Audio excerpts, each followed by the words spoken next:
título de este mensaje es Ore con confianza. Ore con confianza.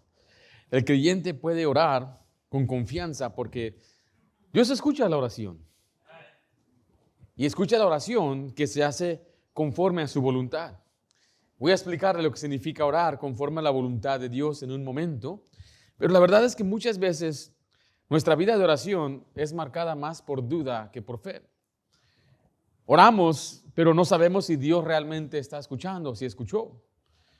Cuando una respuesta tarda en llegar, entonces pensamos que Dios se ha olvidado. Y hoy quiero volver a animarles a que usted siga orando. Si usted es nuevo, que aprenda a orar.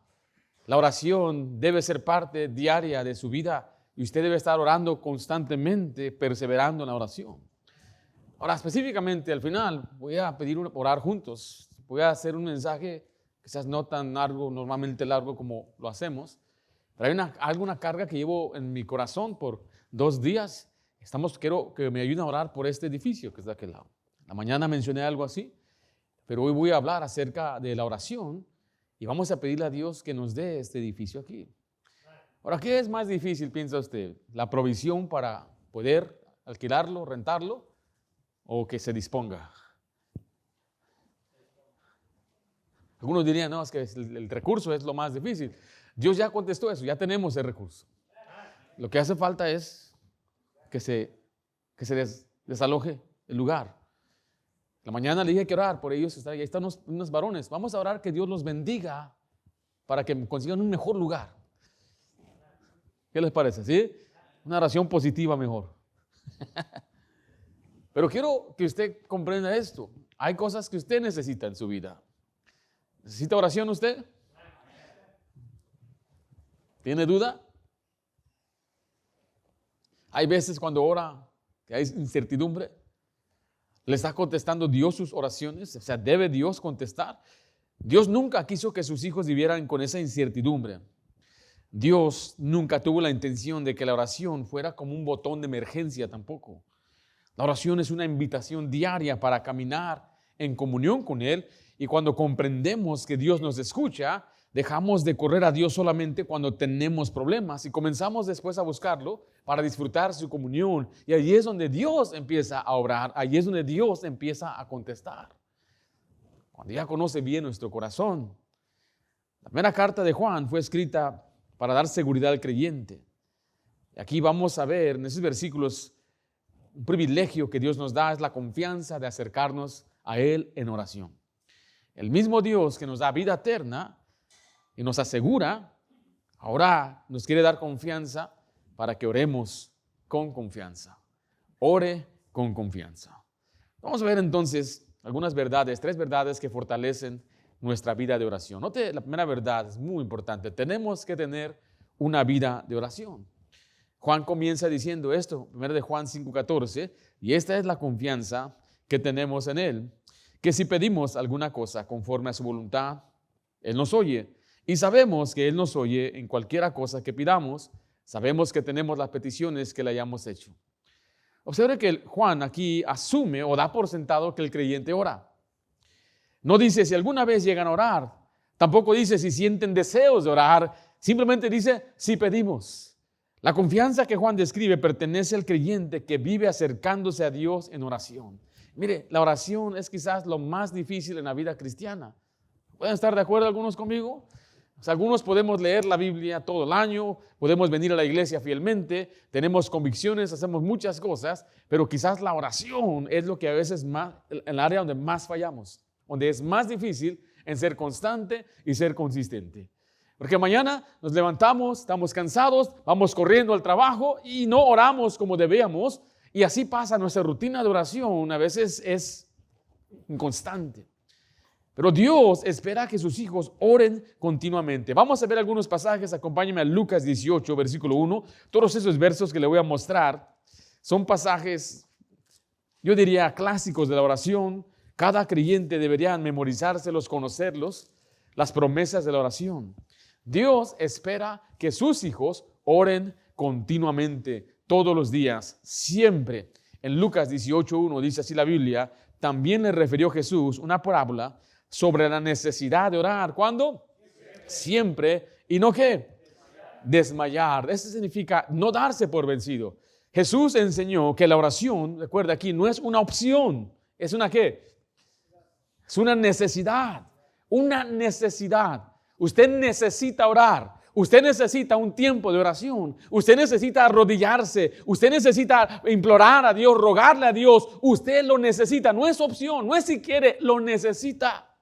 Así como usted necesita respirar, necesita agua, necesita alimento diario, usted necesita orar. Una necesidad es algo indispensable por el cual usted no puede vivir o sobrevivir. Necesita orar, necesita entender esto. Es una necesidad. Si usted dice, no me gusta orar, ¿qué debe hacer? Pero no me gusta. Tengo que forzarme, tengo que arrodillarme y Dios ya sabe que no le gusta orar. Y dígale, Dios, no me gusta orar. Dios ya lo sabe, pero dígale, Dios, yo quiero orar. Yo quiero entender que la oración no es opcional, no solamente un botón de emergencia, es una necesidad. Debemos orar siempre, siempre, siempre, no desmayar. Porque hay ocasiones cuando usted piensa o siente que Dios no contesta y lo que queremos hacer es abandonar la oración. ¿Le ha tocado a usted orar por algo, por semanas y meses sin recibir una respuesta? ¿Qué debe hacer? Perseverar en la oración, no desmaye, continúe, siga adelante, siga orando. Por eso Pablo enseñó esta misma verdad en 1 Tesalonicenses 5:17. Usted se lo sabe, ¿no? Orad sin cesar, son 3 palabras. Diga, orad sin cesar. Ya se memorizó un verso. Imagínense, ya se sabe un versículo y es un versículo poderoso. No significa repetir palabras todo el día, significa que la oración se convierte en un hábito permanente en nuestras vidas. También David nos mostró esa constancia en Salmo 55:17, donde dice, tarde y mañana y a mediodía oraré y clamaré, y Él oirá mi voz. O sea que David no oraba solamente cuando tenía problemas, había establecido tiempos constantes de buscar a Dios. Pero muchos creyentes a veces desean respuestas extraordinarias de Dios, pero tienen una vida de oración muy limitada. ¿Cómo espera que Dios obre, por ejemplo, en un hijo indiferente que no quiere buscar a Dios si no ora por él? Es una petición extraordinaria eso, ¿no? Que Dios cambie.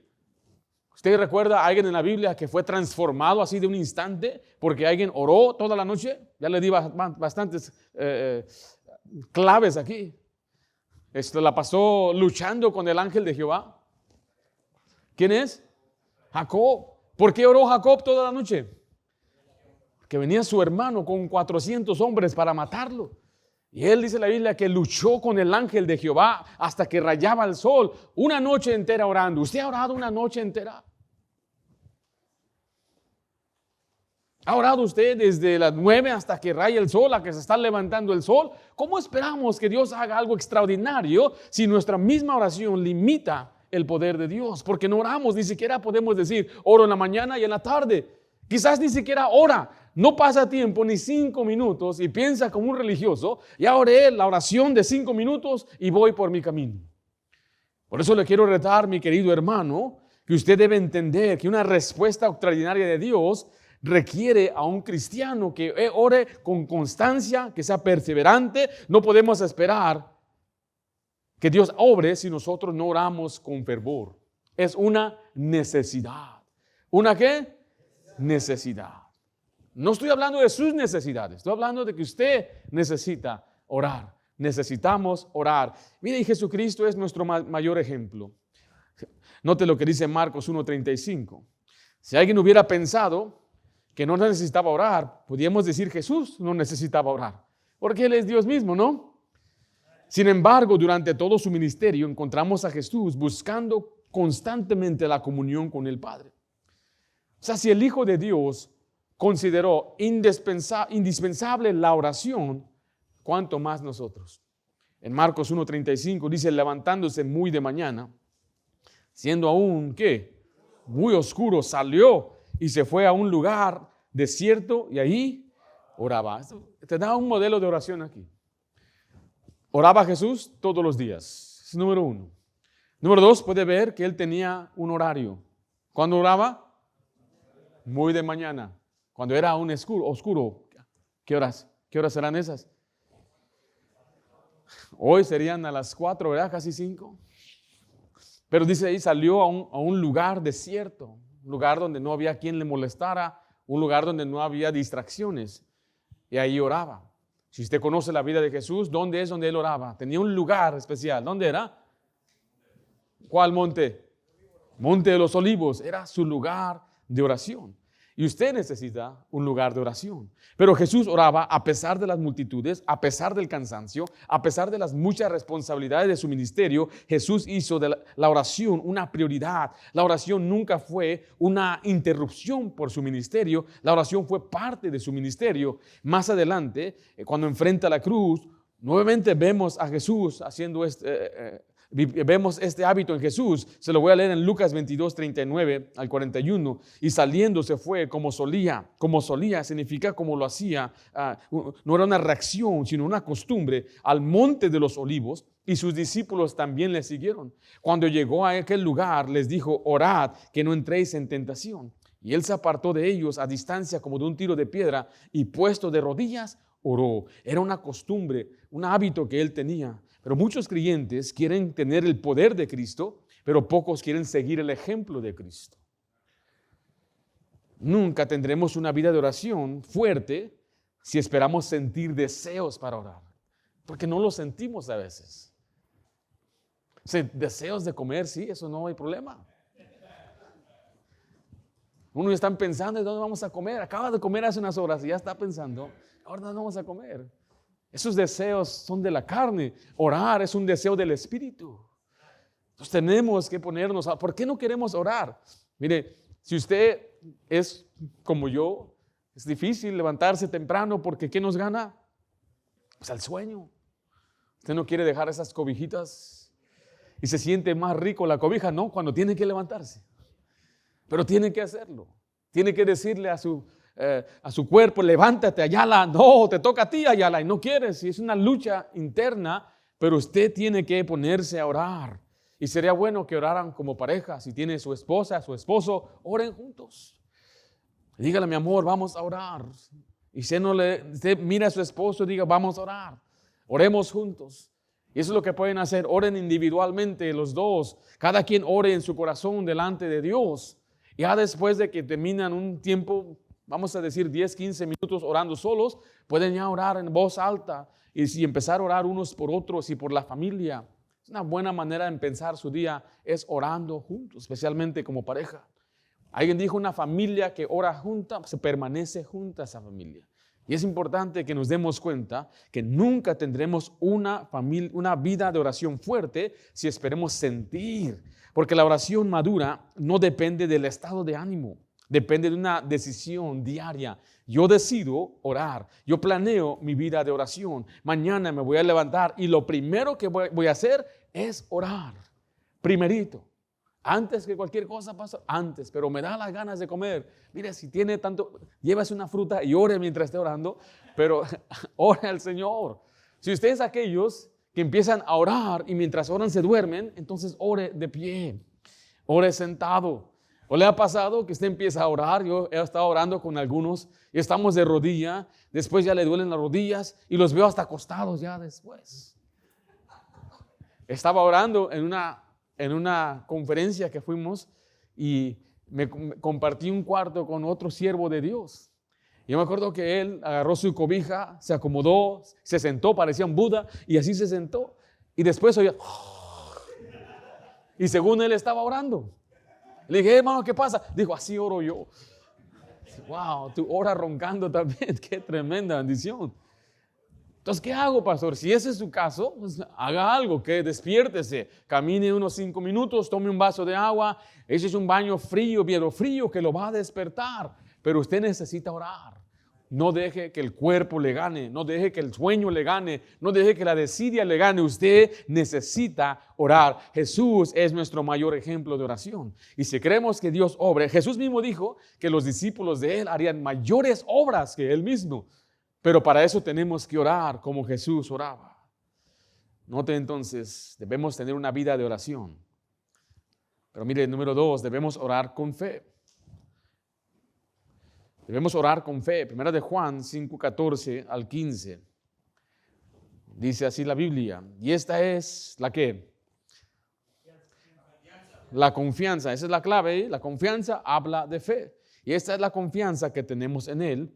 Que si pedimos alguna cosa conforme a su voluntad, Él nos oye. Nota el 15. Y si sabemos que Él nos oye. Estas dos palabras son la clave de la fe. Esta es la confianza. Sabemos. ¿Por qué lo sabemos? Porque creemos en su palabra. La palabra confianza habla de seguridad, una plena certeza al acercarnos a Dios. Y Juan aquí no está describiendo a un creyente lleno de dudas, sino a un hijo que sabe que puede acercarse a su padre con completa seguridad. ¿Usted, padre, tiene hijos que piden mucho? ¿Cómo le decimos a esos hijos? ¿Pediches? Dicen por ahí. Uno que pide. ¿Tienes un hijo que pide más que otro, hermano Jorge? ¿Sí? No digan nombres nada más. Sí. ¿Usted, hermano, tenía un hijo? Sí. Brother Ralph. Una que pide más. Que tiene una, ya la dio. Hermano, usted tenía quizás uno de sus 3 hijos que era el que le pedía más. Tenía más fe, ¿verdad? Yo tengo una que está sentadita acá. Tiene mucha fe. Le digo, ¿sabes qué? No te voy a agarrar, no te voy a comprar lo que me estás pidiendo, pero como que esa semilla se queda en mi corazón. Y estoy yo pensando, ¿por qué no se la compro? Pobrecita. Después se lo consigo. Yo era así, hermano. Yo le pedí a mi papá. Era el más pediche de todos. Siempre que íbamos a la tienda, yo estaba atrás de él. Y cómprame esto, y cómprame esto. Y ahí agarraba un juguete y lo metía en el carrito. No, saca el carrito, saca eso del carrito. Y me lo sacaba. Entonces tenía que cambiar mi táctica. Ahora tenía que llorarle. Y le seguía por todas partes y no funcionaba. Ahora tenía que cambiar mi táctica. Empezaba a razonar. Mira, si me compras me voy a portar bien. Te lo prometo. Sacaré buenas calificaciones. No funcionaba tampoco eso. Entonces cambiaba mi táctica hasta que lo enfadaba. Ya, ponlo pues ahí. Y luego yo, alegre, me subía en el carrito, alegre. Porque la Biblia enseña eso. Es la forma en que nos enseña, como una persona que ruega y fastidia a otro, y así es como Dios contesta. Pero eso requiere fe. Nuestra confianza descansa, recuerden, el carácter de Dios. Él es fiel. Nuestro Dios escucha, dice la Biblia, escucha a sus hijos y responde. Pero algo que Dios quiere, que usted tenga fe. Un pasaje muy conocido, Hebreos 4:16, acerquémonos pues confiadamente al trono de la gracia para alcanzar misericordia y hallar gracia para el oportuno socorro. Dios nos invita a acercarnos confiadamente. ¿No tenéis por qué? No pedís, hermano. Si usted no pide, Dios no se lo va a dar. Tiene que pedir. Y algunos dicen, ¿por qué en el trabajo no me dan aumento? Porque no lo ha pedido. Algunos sabemos eso. ¿Por qué Dios no me contesta? Porque no lo ha pedido. ¿Pero qué no Dios sabe? Sí, Dios sabe cuáles son sus necesidades, pero la Biblia misma dice que Dios quiere que le pidamos. Yo le quiero pedir a Dios este edificio. ¿Por qué lo necesitamos? Porque es para su gloria de Él. La verdad es que en nuestra iglesia aquí tenemos un cierto crecimiento que está limitado porque yo soy el único maestro. Estoy orando que Dios nos dé más maestros para dividir nuestras clases, tener grupo de jóvenes, de niños. Estoy orando para que Dios dé obreros para su mies. Hombres que sientan la carga de enseñar, de reproducir, de discipular a otros. Pero para eso también estamos preparándonos para distribuir los salones y las clases. ¿De dónde van a salir, pastor? ¿Van a contratar de afuera? No, de aquí van a salir. Usted va a ser un maestro, pero yo no. Sí, ¿cómo no? Cuando le pregunto de fútbol, mira bien que me contesta y me educa y me enseña. Y usted sabe mucho, pero cuando se trata de Dios, no sé nada. Sí sabe, hermano, no se haga. Yo tengo fe, hermano, que Dios va a orar en usted. Nuestra fe debe descansar en el poder de Dios. Note lo que dice Lucas 17, versículo 6. Muchas veces el problema no es que Dios no tenga poder. El problema es que nosotros dudamos de Él. Pensamos que nuestro problema es demasiado grande, que nuestra situación ya no tiene solución. Pero la fe no mira el tamaño del problema, lo que la fe mira es el tamaño de Dios. Jesús ilustró esta verdad con una semilla de mostaza. Dice Lucas 17:6. Entonces el Señor dijo, si tuvieseis fe como un grano de mostaza, podrías decir a este sicómoro, desarráigate y plántate en el mar. ¿Y qué va a hacer? Y os obedecería. Jesús no estaba diciendo que necesitamos una fe enorme. Todo lo contrario, un grano de mostaza es algo muy pequeño. Aquí está enfatizando una fe, podemos decirla en un sentido verdadera, genuina, o sea, que confía y cree. Aunque sea pequeña, puesta en un Dios todopoderoso, eso es suficiente. La fuerza no está en nuestra fe, la fuerza está en Dios. ¿Están conmigo, hermanos?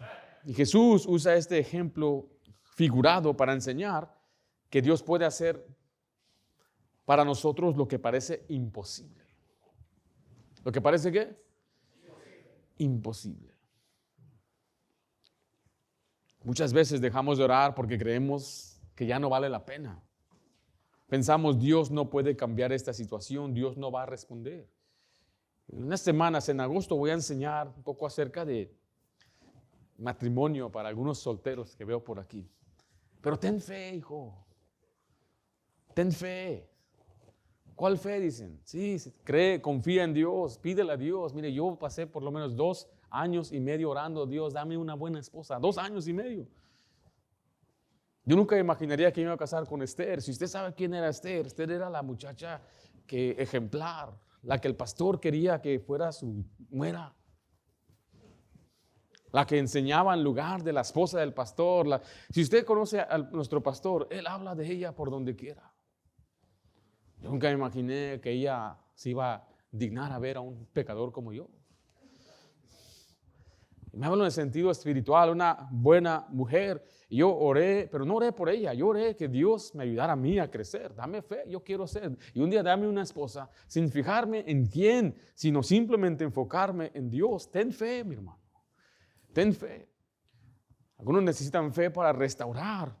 Siempre hago esta broma, ¿no? Algunos orando por una esposa y otros orando para ser viudos. Mi querido hermano, ora mejor que Dios bendiga tu matrimonio, que bendiga a tu familia, que cambie a tu esposo, que cambie a tu esposa. Y dile, Señor, obra en su corazón para que sea como Cristo, pero también ore por usted para que yo sea un buen esposo, yo ame a mi esposa, viva para ella y sea uno que la habla o la trata a ella como tú quieres, pero requiere fe. Ore, ore, ore, pídale al Señor.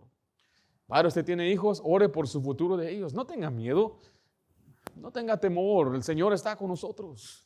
El Señor nos bendice, pero ore que Dios proteja, ore que Dios bendiga.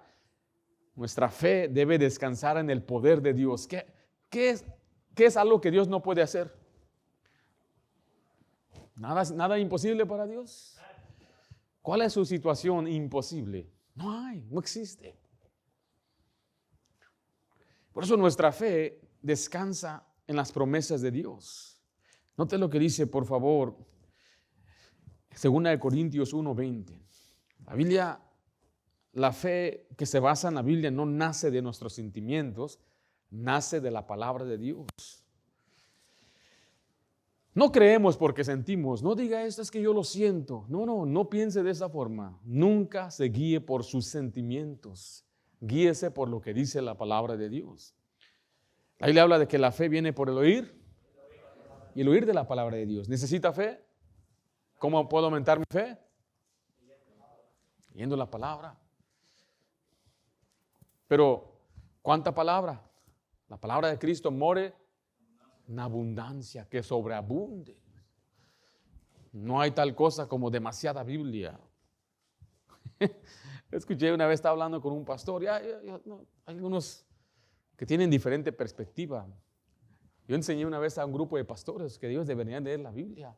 Y les di un ejemplo, mínimo unos 15, 25. Y uno más grande que yo, uno mayor. Yo antes pensaba así. Yo ya no. Como que eso es algo bueno. No, yo no me mortifico con leer la Biblia. Ya la conozco, unos 2, 3 capítulos diarios, ya con eso la armo. Así le dijo, pero eso contradice todas las escrituras. ¿Quiere más fe? ¿Qué necesita? ¿Menos Biblia o más Biblia? Para ser santo, ¿qué necesita? ¿Más Biblia o menos Biblia? Más. Hay una señora le dijo, es que es demasiada Biblia. No, no hay tal cosa. Otro pastor dijo, las muchas letras te hacen loco, Pastor Ringo. Pero ¿sabe por qué dicen eso? Porque les hace falta tener la convicción. Eso lo dijo un rey pagano a un siervo de Dios. Se lo dijo en la Biblia a Pablo, que las muchas letras lo hacían loco. Porque él hablaba de la Biblia. ¿La Biblia nos hace locos? ¿Sí o no? No están muy seguros. Dicen, no, es que si la leo voy a hacerme un fanático como el pastor Ayala, ahí todo loco. Sería bueno que fuera un fanático. Porque esos del mundial, esos no son fanáticos, ¿ya? Gastando sus $3,000 para ver un partido de fútbol. No, eso no es fanatismo. Imagínense tener que pagar un vuelo, rentar o conseguir un hotel, pagar los boletos, luego te cobran como $20 la pura soda y ver tu equipo perder. Sí, es lo peor de todo, ¿no? Y eso no es fanatismo, es una oportunidad, ya que el mundial está aquí. Mi hermano, leer la Biblia no te hace fanático, te hace como Cristo. Cuando usted conoce la Biblia, descansa en las promesas, su fe se aumenta. Y en 2 Corintios 1:20 dice así, porque todas las promesas de Dios son en Él que sí, y en Él, amén, por medio de nosotros, para la gloria de Dios. Mire, Dios nunca ha faltado en una sola promesa. Uno de los pasajes favoritos de Josué, donde dice la Biblia que todo lo que Dios dijo se cumplió. Todo lo que Dios había prometido, Dios lo hizo. Dios cumple sus promesas. Y así es por eso que podemos descansar en Él.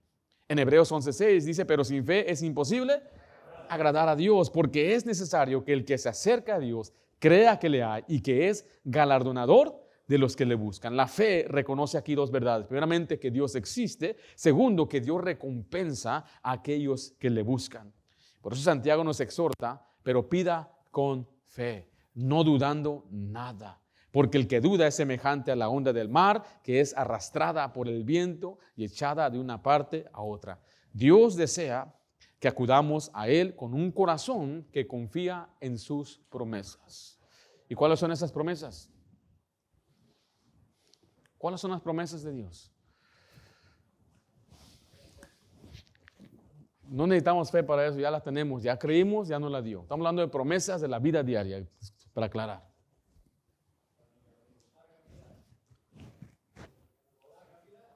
No lo oigo. Larga vida. ¿Quiere vivir larga vida o no? ¿O ya se quiere ir? Hay unos solteros que ya se quieren ir, hijo, no has llegado ni a 30, ya, no, tranquilo. La vida es maravillosa, pero que Dios nos dé salud. Amén. ¿Qué tal? Como mencionamos, salud. ¿Para qué queremos la salud? Debe ser para servir a Dios. Porque si no tenemos salud, nuestro cuerpo es el vehículo por el cual servimos a Dios. Y sin un cuerpo saludable podemos servir a Dios. Entonces vamos a pedirle que Dios nos dé fortaleza, nos dé sanidad. ¿Qué otras promesas hay? Amén. Nuestra presencia es una de las promesas que Él nos ha dado. Pero es condicional también. Nosotros tenemos que caminar con Él. Amén. Tener el sustento, lo que usted necesita en su vida, un techo, ropa, sustento y abrigo, y estemos contentos con esto. Es una promesa que Dios nos ha dado. ¿Sí o no? ¿Usted cree en esa promesa? Déjale, voy a poner una dura a alguno de ustedes. ¿No se van a ofender con esto? ¿Dios le puede dar sabiduría así como para que aprenda bien inglés? Did you get offended? ¿Se ofendieron? Ok. Porque algunos, yo no sé nada. Ok, pídele a Dios.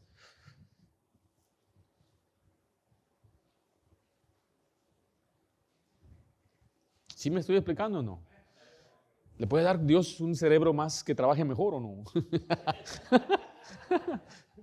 Es que dicen algunos, no, yo no sirvo para nada, pastor. Digo, no, hermano, no piense así.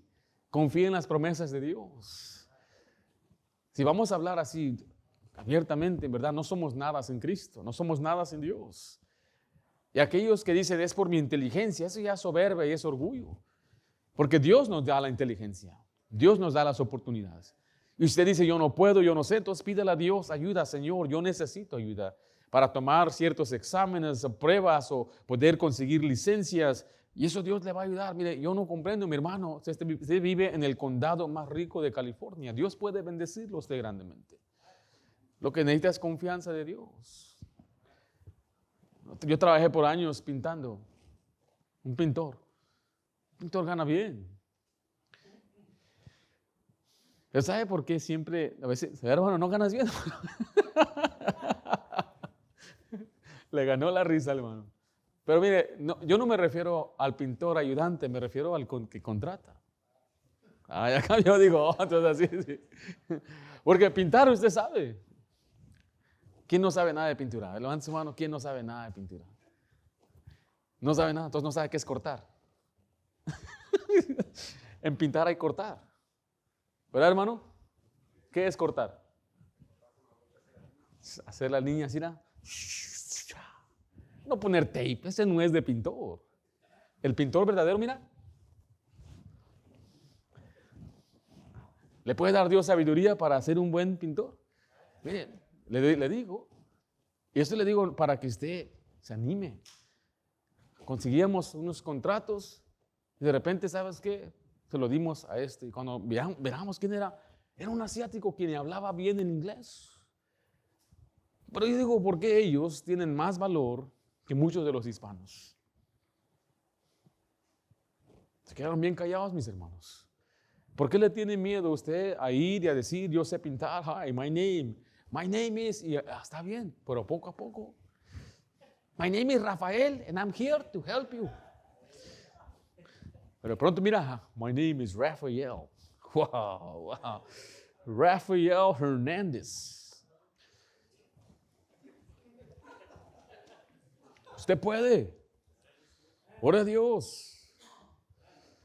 No sea siempre, y no estoy diciendo que es malo, pero no siempre sea usted trate de salir. Pero ¿cómo le voy a hacer? Bueno, ahí está el detalle. Tiene que salir de su zona de confort y decir, ¿sabes qué? Voy a tener que tocar puertas, voy a hablar a este cliente, voy a ir a pasar mis tarjetas, algo tengo que hacer. Con un contrato que saque, mire, en un día gana más de lo que ganaban 3 semanas para su patrón. Yo no comprendo, hermano, ¿por qué no hace eso? No lo entiendo. Necesita que Dios le ayude. Ore, Señor, yo necesito avanzar. Usted tiene todo el conocimiento, ¿es a lo que me refiero, no? Usted mira todo el trabajo que usted hizo y usted piensa, wow, mi patrón es bien rico. Y usted hizo el dale. Usted hizo todo. Usted lo está haciendo rico a él cuando usted vive en este país tan próspero. Voy a hablar más de esto porque es tiempo, hermano. Ya es tiempo que usted haga algo para avanzar en su vida y avanzar el reino de Dios. No se olvide de Dios, hermano. Pida con fe. ¿Están conmigo, hermanos? ¿Le escaló o qué? Dicen algunas damas, por ejemplo, algunas esposas, ¿y yo qué puedo hacer? Usted sigue orando por su esposo. Usted no tiene un oficio, no tiene trabajo, me refiero a trabajo afuera de su casa. Entonces, usted puede hacer más por él orando por él. Ore por él, ore que Dios le prospere, ore que Dios le bendiga. Mire, y Dios puede hacer grandes maravillas. Amén. Note número 3 y último, debemos orar conforme a la voluntad de Dios. Ahora Juan nos da la razón por la que podemos orar con confianza. No es porque Dios concede todo lo que pedimos, es porque ni tampoco porque tengamos suficiente fe, y no es porque seamos buenos cristianos. La confianza descansa. Una condición que Juan menciona claramente aquí en 1 Juan 5:14, y esta es la confianza que tenemos en Él, que si pedimos alguna cosa conforme a su voluntad, ¿qué dice ahí? Él nos oye. Estas palabras son muy importantes. Juan aquí nos está diciendo que Dios escucha cualquier petición simplemente porque sale de la boca de un creyente. Dice que Dios escucha cuando nuestras peticiones están alineadas a la voluntad de Él. Esto no limita el poder de la oración, al contrario, le da dirección. Este pasaje, yo he escuchado a mucha gente decir eso, bueno, si dicen Dios, si es tu voluntad. En otras palabras, Dios si quiere, si no quiere, está bien. Pero eso no es lo que dice este pasaje. Este pasaje está diciendo que vamos a pedir conforme a lo que a Dios le agrada. Yo no puedo pedirle algo a Dios que le desagrada a Dios. Yo no puedo pedirle algo a Dios que me va a perjudicar. Mis hijas pueden pedirme en la mañana, en vez de algún desayuno saludable, me dicen, ¿podemos comer una pizza? La respuesta es que no, porque cualquier padre que ama a sus hijos dice, no, tienes que aprender a comer saludable. ¿Sí me explico? Espero que no haga quien de pizza, ni modo si lo da, ¿no? El otro día me levanté y Hannah estaba comiendo una pizza en la mañana. Lo agarró de la congelador y sobró el otro día. Y ese era su desayuno. No, hija, eso no va a ser tu desayuno. Porque muchos pensamos que así es, que Dios concede cualquier petición. Oh, Señor, necesito este carro de $300,000. Yo necesito para que me vean que voy manejando por la calle como el mero mero. No. Usted está pidiendo para sus propios, ¿qué? Deleites propios que son en contra de la voluntad de Dios. Usted no puede pedir algo que no le agrada a Dios. Nosotros estamos pidiendo este lugar porque le agrada a Dios y lo tenemos. Lo vamos a usar para su gloria y para su voluntad. Este lugar es una respuesta a la oración. Pero tampoco le voy a pedir a Dios algo que nos puede perjudicar como iglesia. Tiene que ser algo que vaya conforme a la voluntad de Dios. Porque mire, permanecer en su palabra transforma nuestras peticiones. Así es como usted sabe cómo usted va a pedir bien si usted está pidiendo conforme a lo que a Dios le agrada. Y hay varios pasajes que podemos leer, pero en Romanos 12:2 dice, no os conforméis a este siglo, sino transformaos por medio de la renovación de vuestro entendimiento, para que comprobéis cuál sea la buena voluntad de Dios, agradable y perfecta. Este pasaje nos indica que nuestra mente debe renovarse. Cuando su mente se renueva, cambia sus valores, su forma de pensar, entonces cambian sus peticiones. Cambia la forma que usted ora. Y nuestro motivo debe buscar la gloria de Dios. Recuerde, todo lo que hagamos es para que Dios sea glorificado. En Santiago 4:3 dice, si pedís y no recibís porque pedís mal, para gastar en vuestros deleites. 1 Corintios 10:31 dice, si pues coméis o bebéis o hacéis otra cosa, hacedlo para la gloria de Dios. Pero noten su Biblia, hermano, de Juan 3:22.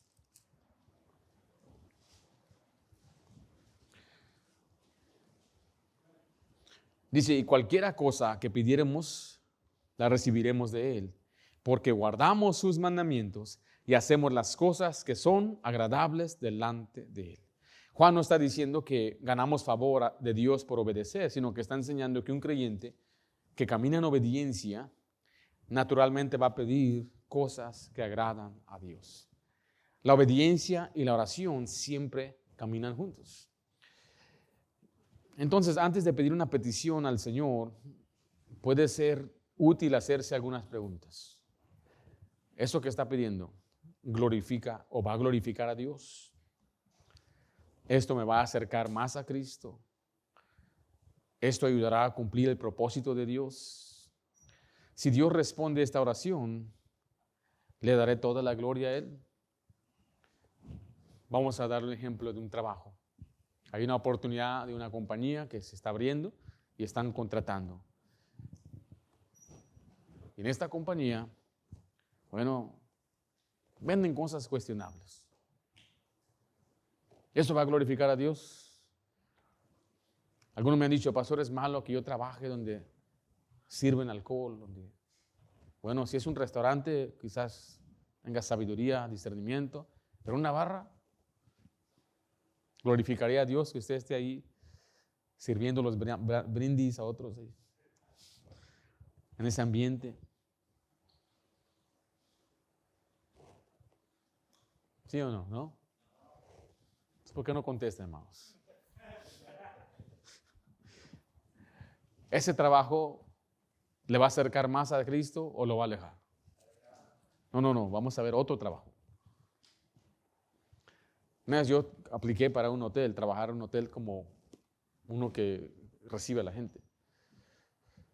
Y para mí eso fue un buen trabajo cuando era un estudiante de colegio bíblico, porque tenía las horas para estudiar, leer la Biblia. Pero ya después me ofrecieron un trabajo en un turno donde no podía venir a la iglesia. Y estoy orando por un trabajo. Entonces la pregunta es, ¿me va a acercar más a Dios este trabajo o me va a alejar? pues ya, Dios ya está contestando mi oración. Me va a ayudar a cumplir el propósito de Dios. Cuando nuestras motivaciones son correctas, aprendemos a descansar en la respuesta de Dios, cualquiera que sea. La confianza en la oración no consiste en lograr que Dios haga nuestra voluntad. Recuerde, consiste en descansar sabiendo que Dios siempre hará lo que es mejor en su perfecta voluntad. Que yo no lo entienda, aunque yo no lo pueda ver. Pero yo confío en Dios. Y así es como usted puede orar, ¿con qué?